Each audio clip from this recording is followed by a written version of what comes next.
jaalala kan nagabe khamicha yoo magala eessuma si argee ija kan kee lala jaalala harka fuune akkam jirtan kabajamtoota daawwattoota keenya qopheessituu michuu jaalalaati gaa jaalalaa jechuun jalqabni nagaan keenya kabajaaf jaalala danuu baadhatee ammoo bakka jirtan maratti isin haa ga'u isiniin jecha michuun jaalalaa keenya jalqabee jira magaala Finfinnee irraa imallee gara magaalaa Burraayyuutti argamnee kan jiru asitti ni odeeffannaa ni gaggaafanna waa'ee jaalalaa jechuudha nama akkamiitiin siin fedha jennaan yookaan akkuma nama akkamiitiin siin jaaladha kan jenna kaja'u qaama gaafii keenya keessaa isa tokko gaa takka jennee eegaluuf deemnaa qopheessituu michuu jaalalaa sabboontu Ahmadii gama gummaa kaameeraan barnaamaa sanbisaatu nu waliin jira haga xumuraatitti michuu jaalalaa keenya wajjin shambah jecha nu wajji turaa isiniin jennaa kottaa ni odeeffanna. Hayyamamaa ta'uu keef galatoomi maqaa keenya siin jedhu. Maqaan koo Miliyooniin jedhama. Eshi galatoomatis maqaan koo Saamsoon Hayiluun jedhama. Dirribaan jedhama. Naatnaayil Barra. Maqaan koo Margaa Gammachuudha ta'an jedhama.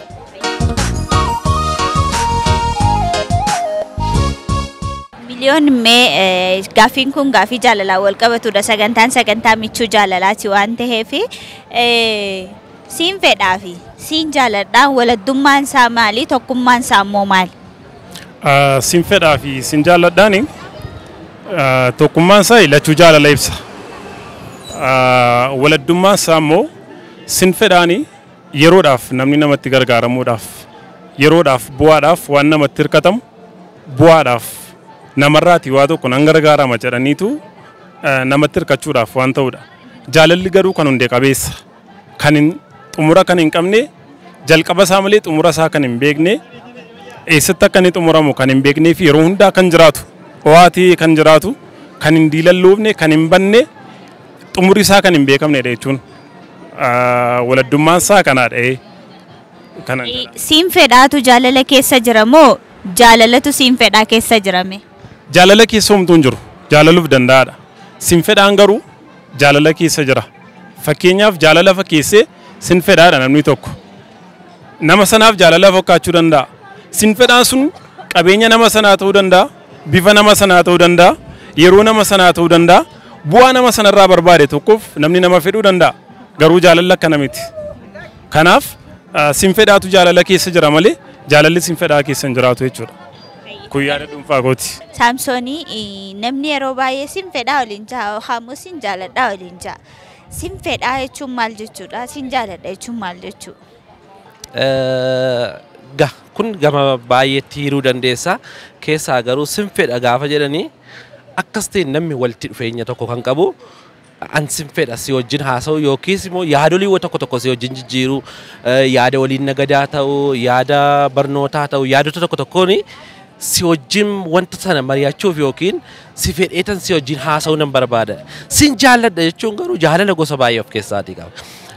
Siin jaaladha gaafa jedhanii jaalalli kan obbolummaa jiraachuu danda'a, kan onnee irraati, kan jaalala shamarraniif kennuu danda'u ta'a. So walii lama wanticha jechuu barbaada. Garaagarummaan isaa ibsitee jirta. Siin fedhaan jaalala keessa ni jira yookaan immoo jaalalliin siin fedhaa keessa ni jira. Bakka tokko tokkotti gaa siin fedhaaf siin jaaladhaan loqodas ta'uu danda'a. Garuu siin fedha yoo jedhes jaalala ibsuu ni mala. Garuu siin fedhaaf siin jaaladhaan iddoo baay'eetti wal buusaa jechuudha. Wal buusaa. Siin fedhaan si waliin marii nan barbaada yookiis immoo yaada si jijjiiruu nan barbaada jechuudha. Siin jaaladha jechuun garuu yaada dhoksataa of keessaa kan qabu bifa baay'ee of keessaa kan qabu jechuudha. Ati akka dhuunfaa keetti nama akkamiin siin fedha jettaa nama akkamiin immoo siin jaaladha jetta? Akka dhuunfaa kootti siin fedha naman jedhu nama waliin waan tokko dalagannaa barbaadu yookiis immoo yaada dhokataa waliin mari'achuu kanan barbaadu hiriyaa dhiiraas ta'uu danda'a, maanguddoo ta'uu danda'a jira. Nama kanaa yoo ni haasa'uu barbaade siin fedhee yaada naa laachuu dandeessaa jechuun nan barbaada. Siin jaaladha yoo hin jedhe garuu jaalala obbolummaa keessaa kan dhiiraas ta'uu danda'a, kan shamarranii keessaa immoo olaanaadha jechuudha. Dirribaamee siin fedhaa fi siin jaaladhaan garaagarummaan isaa maali?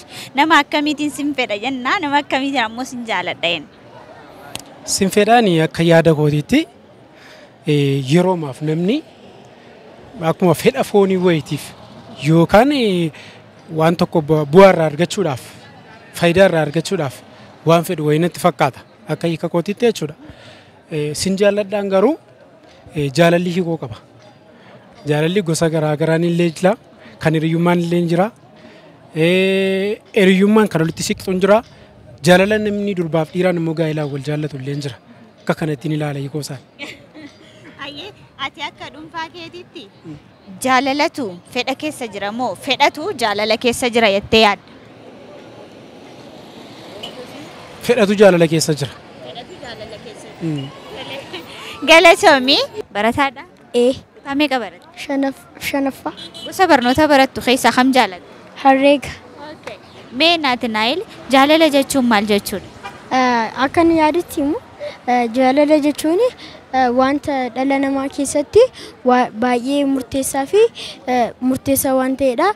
Hawaasa tokko keessatti yookiin uummata birattis namoota dhuunfaa birattis jaalalli wanta murteessaa fi wanta murteessaadha jechuudha. Mee nama tokkoon sin jaaladhaaf sin fedha jechuun garaagarummaa qaba? Ati nama akkamiitiin sin fedha jettaa? Nama akkamiitiin sin jaaladha jettaa? Jechuun sin fedha kan hin jedhuun namoota kan akka namoota amala qabanii kan nama wajjin dafanii walii galtee qabanii fi kan akkana jedhu. Kan sin jaaladha jettuun? Sin jaaladha immoo namoota baay'eetu jiru. Fakkeenya amma namoota jireenya kee keessa jiran keessaa eenyu fa'aa jaalatta? Maatii koo, hiriyoota koo. Margaamee namoota yeroo baay'ee sin jaaladha sin fedhaa jenna. Nama akkamiitiin sin fedha jennaa nama akkamiitiin sin jaaladha jennaa garaagarummaan sin fedhaaf sin jaaladha jidduu jiru maal? Namoota gara fuulduraatti jireenya waliin jiraachuu barbaannu waliin jiraachuudhaaf gara fuulduraatti jireenya koo wajjin dabarsa jechuu barbaaddu sin jaaladha jettaan. Namoota immoo ugaa jaalalli garaa jira, bifa garaa jira. Jaalala hiriyummaa jira, jaalalli maatii jira, jaalalli immoo akkasumaa fi hiriyaa yookaan gara fuulduraatti jireenya waliin dhaabbachuudhaaf waliin jiraatan jira jechuudha. Sin fedhaatu jaalala keessa jira moo jaalalatu sin fedhaa keessa jira? Jaalalatu sin fedhaa keessa jira. Nama jechi koo nama jireenya wajjin hin jiraadha jettee gara fuulduraatti yaaddu sanaan sin jaaladha jettee hiddan sin fedha jettee bakka sin jaaladha jettaanii jechaadha.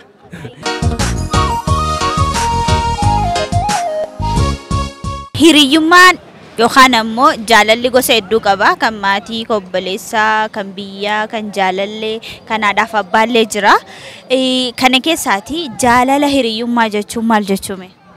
Jaalala hiriyyummaa jechuun jaalala maatiirraan adda kan ta'e, jaalala gaa'elaarraan adda kan ta'e, namni nama hiriyyoonfatee umuriidhaan haa ta'u, barnootaan haa ta'u, bakka hojiin haa ta'u namni walitti dhufe kan inni walitti firoomee walii wajjin jiraatu jaalalli hiriyyummaa isa kanaadha.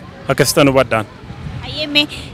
Abaluu hiriyaa koo isa sirriidha yookaan immoo isa dhugaatii yeroo hundaayyuu isan qaba yeroo itti jaamtu jira hiriyoota qaban keessaa nama tokko filatanii siif hiriyaa sirrii jechuun hiriyaa akkamiiti hiriyaa dhugaa jechuun hiriyaa akkamiiti? Anaaf akka yaada kootti hiriyaa dhugaa yookiin hiriyaa sirrii jechuun hiriyaa gaafa rakkooti. Hiriyaa rakkina naa wajjin hormaatu dhaba yoo ta'e gammachuu yoo ta'e gadda yoo ta'e hiriyaan gaafa hundumaa haala mijataaf hin mijanne ilaalisi wajjin jiraatu akka goottanaaf hiriyaa sirriidha. Kanan jedhaan. Jaalalli gosa hedduutu jira. Ka biyyaa, ka haadhaa, ka hiriyyummaa gosa hedduu jira jaalalli.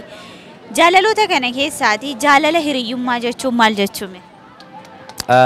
Jaalalli hiriyyummaa ammas bakka lamatti siiqoodha. Jaalalli hiriyyummaa tokko hiriyaa dhiiraa wajjin kanan qabu. Kanan iccitii kootti maddu yaadota dhokatoo gara kootti ofitti aansee kanan ittiin mari'adhu jechuudha. Bakka tokko immoo shamarran tokko nama saba ta'ee jiruuf shamarran tokko anamma dargaggeessa saba ta'eef shamarran tokko na barbaachisa. Innan jaalladhuuni jaalala warra kan biraa sanarraati kan adda ta'e jechuudha. Hiriyoota jaalaltu keessaati. Hiriyaa sirrii koodha, hiriyaa dhugaa koodha. Namni kun addatti kan si jechisiisu yoo maal ta'edha. Inni akka obboleessa kooti yeroo itti jennu akka obboleettii xiyyaati waggaatti jennu jira. Yoo maal ta'edha namni sun? Okay, inni kun hiriyaan dhiiraa koo suni iccitan itti madhe yookiis immoo wantoota da'oonaaf ta'an waan dhoksaas ta'uu danda'a, jaalala ta'uu danda'a, siyaasa ta'uu danda'a, waan anti dhokse tokko wanta dhoksee naaf qabate jechuudha. Inni lammataa immoo iddoo rakkadhetti yookiis immoo waan ananii muddame tokko keessatti namni dhufee dursa dhufee na qaqqabee suni hiriyyaa koo jedheen fudhadhaan jechuudha. So hiriyyaan ani dhugaadhaan itti jaalladhe itti maddu tokko waan dumaa kafana koo naa ta'uu qaba jechuudha. Dhoksaa dugda koo baagiraawundii koo ta'uu qaba. Jaalala hiriyyummaa jechuun maal jechuudha? Jaalaloota biraa irraa immoo jaalala gosa hedduu jiraami. Sanirraati maaltu adda taasisa? Hiriyyummaa jechuun amma fakkeenyaaf namni kan naannooti walitti dhufee jira. Gara mana barnootaatti kan ol arguun jira. Iddoo hojii hojjetutti kan ol baruun jira. Hiriyyummaa jechuun amma fakkeenyaaf namni walitti dhufee iddootti ol bareetti iddoo hojii isaatti iddoo kamitti yoo ta'u kan itti wal amanu, kan itti wal kabaju, kan itti wal abdatudha. Bakka hiriyyummaa jechuun kan walitti dhufee lafa barbaadetti yoo wal baru wal abdata. Yoo rakkoon tokko narra ga'ellee namni sun dafee na qaqqaba jedhee kan itti hiriyyoonfatee itti abdatu jechuudha. Hiriyummaa akkasii sana keessatti nama tokko qabna namni hundiyyuu jireenya keenya keessatti hiriyaa koo sirriidha, hiriyaa koo dhugaadhaa namatti hin jennu. Namni sun nama akkamii yoo ta'e akkasittiin jechuu dandeenya? Nama amanamaa nama hin sobne. Nama tokko waa tokko kanaan dura itti haasoftee siif amanameera yoo ta'e namni hiriyaan sun amanamaadha jettee kan itti yaadattu yookaan galmee yaadannoo keerra kan qabdu hin jiraatanii nama akkasii hiriyaa gaariidha jedhee yaada. Jaalala jiran keessaati jaalalli hiriyyummaa jira. Jaalala hiriyyummaa jechuun maal jechuudha? Jaalala hiriyyummaan hiriyaan tokko yookiin hiriyaan tokko walii galtee qabudha. Innis yeroo gaddaa fi gammachuu isaarratti kan walii galee kan hojjetudha jechuudha. Namaati hiriyaan kun hiriyaa koo sirriidha, hiriyaa koo dhugaadha jettuun ni qabda mana barnootaatti? Mana barnootaatirree kan sirriidha jedheen yaadu jira. Qabda jechuudha. Maaltu akka inni ati hiriyaa koo sirriidha, hiriyaa koo dhugaadha jettuun si taasise? Baay'ee nana manaanii innis na manaa walii gallaa yommuu gammadus na wajjin gammadaa yommuu gaddus gadda. Si wajjin gadda? Kanaafuu hiriyaa kee hiriyaa sirriitii jechuudha? Jaalaloota jiran gosoota jaalalaa jiran keessaati jaalala hiriyyummaa jechuun jaalala akkamiiti? Jaalala hiriyyummaa jechuun jaalala gara fuulduraatti jireenya wajjin dhaabbachuudhaaf jiraatanii gara fuulduraatti jiruuf jireenya kootii namni kun naaf ta'a na fayyada jiruuf jireenya koo jijjiira jettee namni yaaddu hiriyyummaa godhatta jechuudha. Okay. Ati amma kan naa kaaste kan dhiirri tokko dubara tokko wajjin karoorfatudha. Isaan alatti hiriyaa dhiiraa qabda. Hiriyoota dhiiraa qabdu keessaati namni kun hiriyaa koo dhugaadha, hiriyaa koo sirriidha kan jettu jira. Nama san margaame namoota yeroo baay'ee sin jaaladha, sin fedhaa jenna. Nama akkamiitiin sin fedha jennaa, nama akkamiitiin sin jaaladha jennaa, garaagarummaan sin fedhaaf sin jaaladha jidduu jiru maal? Namoota gara fuulduraatti jireenya waliin jiraachuu barbaannu waliin jiraachuudhaaf gara fuulduraatti jireenya koo wajjin dabarsa jechuu barbaaddu sin jaaladha jetta. Namoota immoo yaa jaalalli garaa jira, bifa garaa jira. Jaalala hiriyummaa jira, jaalalli maatii jira. Jaalalli immoo akkasumaa fi hiriyaa yookaan gara fuulduraatti jireenya waliin dhaabbachuudhaaf waliin jiraatan jira jechuudha. Sin fedhaatu jaalala keessa jira moo jaalalatu sin fedhaa keessa jira? Jaalalatu sin fedhaa keessa jira. Nama jechi koo nama jireenya wajjin hin jiraadha jettee gara fuulduraatti yaaddu sanaan sin jaaladha jettee hiddan sin fedha jettee bakka sin jaaladha jettaanii jechaadha. Karaa warra fuudhee jiraachuu danda'a. Kallattii hundumaan hanqinni jiraachuu danda'a. Amma gaafa walii kan namni rakkoowwan adda addaa jiraachuu danda'u. Gaa'ela keessatti rakkoon akka namni wal diigu kan godhu inni guddaan rakkoo maatii ta'uu danda'a. Rakkoo walii galtee ta'uu danda'a. Rakkoo walii wal danda'u, walii wajjin jiraachuudhaaf hanqina walii wal danda'u. Rakkoowwan akkasii kun iddootti mudatan hin jiraata. Kanaaf kallattii hundumaan akkan yaadutti qaawwiin jiraata, rakkoon hin jiraata. Kanaaf jaalalli hin jiru jechuun dandeenyu. Kanuma keessa teenyee baruma kana keessa immoo namoonni umurii isaanii haga dullumaatti gara ganitti jaalalaan jiraatan hin jiru. Isaan sun jaalalaaf fakkeenya guddaa ta'uu danda'u. Kanaaf jaalalatu hin jiru jennatu hin taane hundeerraa jaalala jiru sana akkatti umurii isaa dheeressanii walii wajjin jiraatantu ubeetu hin jiru jedhaan. Mee as keessatti taasaa kee kana keessatti rakkina maatii ta'uu danda'a jettee kan jirtu. Rakkinni maatii akkamitti jaalala nama lama jidduutti biqile tokko xoloksuu yookaan diiguu danda'a? Fakkeenyaaf namni tokko gaafa wal jaallatu, gaafa mana dhaabbatu yookiin bultii ijaarratu yaada biraa dhaga'uun hin jiraata. Yaada biraa gaafa dhaga'u immoo mana keessatti maaltu dhufa anatu caalaan jiraachuu danda'a. Olaantummaan koo duwwaana fudhatamu jechuun hin jiraata.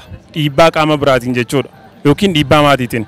Inni kun jireenya gaa'elaa kan diigu keessaa isa jalqabarra jirudha. Akkan ofii kootti yaadutti jechuudha. Beekumsa guddaa qabaatu, beekumsa xiqqaa qabaatu walii isaatiif maal jedhee wal dhagee yaadna isaa walitti fide yoo jiraate jaalala xinnoo jiru kunuunfatee namni umurii dheeraa jiraachuu danda'a. Kanaaf jaalalli ammas irra deebi'ee kanan jedhu ammas jaalalli jira. Gaaffiin isin dhumaa akkasitti yeroo hedduu yeroo ammaan tana waggoottan asii diigumsa jaalalaatu baay'ataa jira. Namni wal diigaa wal facaasaa jaaramuu caalaa diigamuu dhageessa. Hanqinoota kana diigumsa kana kan fidanii hanqina shamarranii moo dhiiraa moo jaalaluma sanaatu hin jirre? Kuni egaa ulfaataadha. Diigumsa jaalalaa kan fiduu danda'u tokko walii amanamummaa dhabummaadha. Lama moo jaalallumti kuni waamti isaa kan nama hin galleeftu jiraachuu mala. So isa dhiiraas ta'a mudata, shamarraniis mudata. Lamaan isaaniiyyuu jaalalli hiika jaalalaa warri hin beekne gaala addaan kutuutti ni fufu jechuudha. Hiika jaalalaa dhabuutu diigumsa fida. Diigumsa fida. Namni hiika jaalalaa beekee waliin. Namni hiika jaalalaa galeef tokko rakkinas ta'ee qabeenyas ta'ee wantumaa walii wajjin danda'ee walii sheer godhee jiraachuu sama maluu fi garuu jaalalli hin jiru taanaan jaalalli dhugaa hin jiru taanaan qabeenya hammam yoo qabaatte iyyummaa hammam keessatti yoo kufte diigumsi waan jaalalaa hin dhufne sabaaf hin diigamaa jechuudha. Yeroo ammaan tana diigumsa baay'ata. Namni wal fuudhee walii haa waliin hin turu faffaca'umsi heddummaatee kan inni jiru. Kun rakkinoota maalirraa dhufe? Shamara bira jira moo dhiira bira jira moo jaalaluma kanatu hin jirreef akkas ta'aa jira? Ana kan ilaalutti jireenya amma bara keenya kanatti qaaleensi jabaatteetti. Qaaleensi jabaatu kuni akka jaalalli badu godhe. Namni haala mijataa qabu jaalalan nabu. Namni garuu haala mijataa waan hin qabneef yeroo kanatti qaaleensatti biizii ta'ee namana. Lammataa dubara biraa bade yookaan dhiira biraa bade jechuudha. Namni qaaleensi jireenyaa waan itti jabaatteef waan jaalalaa yoo sammuu isaa keessa jirdee yaadu. Akkaataatti jireenya isaa mo'atu dubarri tokko dhiira tokkotti firoomuudhaa fi maal qaba jettee duuba qorachuu jalqabdee jechuudha waan jaalalaa fi akka duriitti amma sanyiin qoratamaa qomoon balballi lakkaama. Amma sanatu hin taane konkolaataa qabaa, mana qabaa, lafa qabaa. Waa'ee kana waan qoratameef qaaleensi jireenyaa akka jaalalli baddu taasifteetti. Namni kan olii amanamuu dadhabusi nama inni jaallatee jiru yookaan nama isheen jaallatee jirtu sana waan fedha isaa waan inni irraa hin arganneef gamatti jaalalaan utuu hin taane maallaqaan jechuudha. Sana darbee barbaaduudhaa fi jechuun faayidaa mataa isaa barbaaduuf yeroo ittiin jaalala balleessaa jirudha. Gama lamaan iyyuu rakkoon jira jechuudha. Yaaduuti kana faalleessan yeroo baay'ee ni ka'u. Qabeenyi jaalalan bitu, qabeenyi jaalalan fidu yerootti jedhantu jira. Fakkeenyaaf mana qabeenyi jiru, mana sooramni jiru, mana quufni jiru, jaalalli hin jiruufaa jedhama. Jaalalli hiyyummaa keessa jira jedhama. Yaada kee kanaa waliin faalleessu ree kun? Inni kun saayinsiidha. Dhugaa dubbachuudhaa fi jaalalli waan qabne amma fakkeenyaaf ati abbaan manaa keeju waan nyaattu hin qabdu taanaan olii keeju wal jibbita. Waan nyaattu waan uffattu qabaachuu qabda, waan dibattu qabaachuu qabda. Hin qabdu taanaan olii makeerraayyuu maal fuutaati. Kanaafiyyuu jaalala dudduuba qabeenyi jiraachuu qaba. Seera uumamaa keessatti Waaqayyo erga waan namni ittiin jiraatu uumee booddee nama keessa kaa'ee ni jannata keessa. Innaa karaateeriyaan ittiin jiraattu hin jiru taanaan walii keeyyuu hin jibbitaa jechuudha.